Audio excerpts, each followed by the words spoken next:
मुंबई महानगरपालिका निवडणुकीच्या पार्श्वभूमीवर 227 वॉर्ड आणि 24 प्रशासकीय विभाग ही रचना पुन्हा चर्चेत आली. महानगरचा कारभार वॉर्ड रचनेवर अवलंबून असतो. त्यामुळे निवडणुकीत हा मुद्दा आकड्यांचा नसून प्रतिनिधित्व, विकास आणि राजकीय समीकरणांचा आहे. बीएमसी सध्या एकूण 227 वॉर्ड आहेत. प्रत्येक वॉर्डातून एक नगरसेवक निवडला जातो. हे 227 वॉर्ड 24 विभाग ए ते टी अशा नावांनी ओळखले जातात. दक्षिण मुंबईपासून उत्तर मुंबईपर्यंत हे विभाग भौगोलिक पद्धतीने ठरवले असून प्रशासकीय विभागांमध्ये विभागले.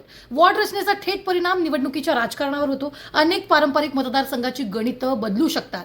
काही पक्षांचे बालेकिल्ले कमकुवत होऊ शकतात, तर नव्या भागात नव्या राजकीय संधी निर्माण होऊ शकतात. यापूर्वी 2017च्या पालिका निवडणुकीत एकूण 227 जागांपैकी अविभाजित शिवसेनेचे 84 जागा जिंकल्या होत्या, तर भाजपनं 82 जागा जिंकल्या होत्या. काँग्रेस 31 जागा जिंकल्या होत्या, तर राष्ट्रवादी काँग्रेसला 9 जागा मिळाल्या होत्या. मनसेनं 7 जागांवर विजय मिळवला होता. मात्र शिवसेनेच्या फुटीनंतर बहुसंख्य माजी नगरसेवक हे एकनाथ शिंदेंच्या पक्षात सामील झाले.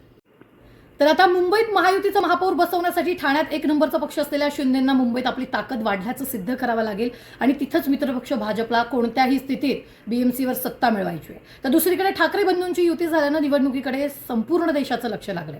ठाकरे बंधूंसाठी ही अस्तित्वाची लढाई आहे. इथं महाविकास आघाडीतील काँग्रेसनं सुवाळावर निवडणुका लढवण्याचा नारा दिलेलाच आहे.